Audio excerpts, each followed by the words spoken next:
Salvete omnes. Let's continue with Book 1 of Virgil's Aeneid.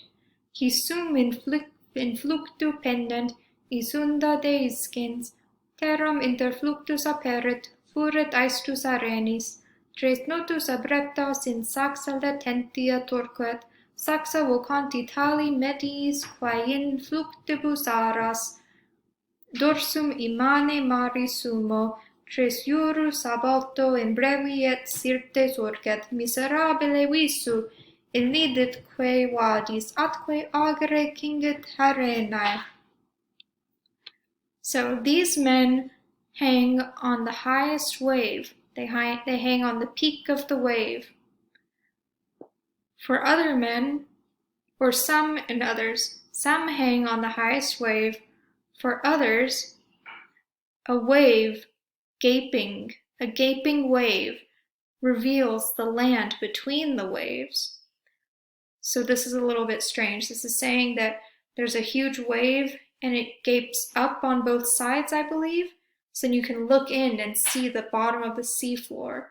So you can literally see down into the ocean because the waves have gotten so huge, which is the land between the waves that it's revealing. Aestus. The tide rages with the sands. Aeneid is ablative of means here. Notus is a name for the wind. Notus, twist 3 ships, having been snatched away onto hiding rocks.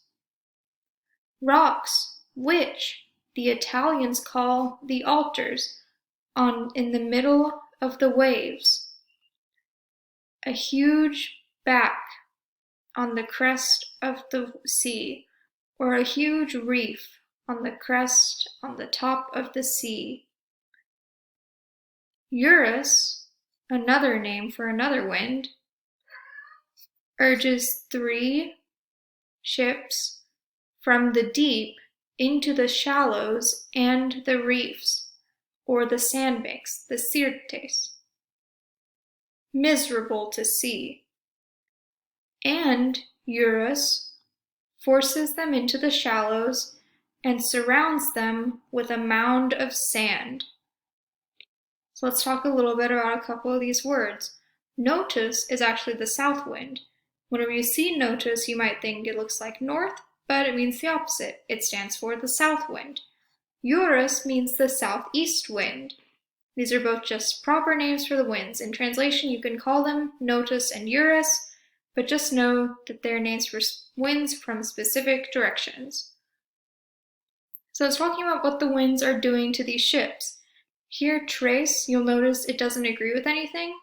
The 3 ships you have to supply, maybe pupes, Latin word for ships. 3 ships.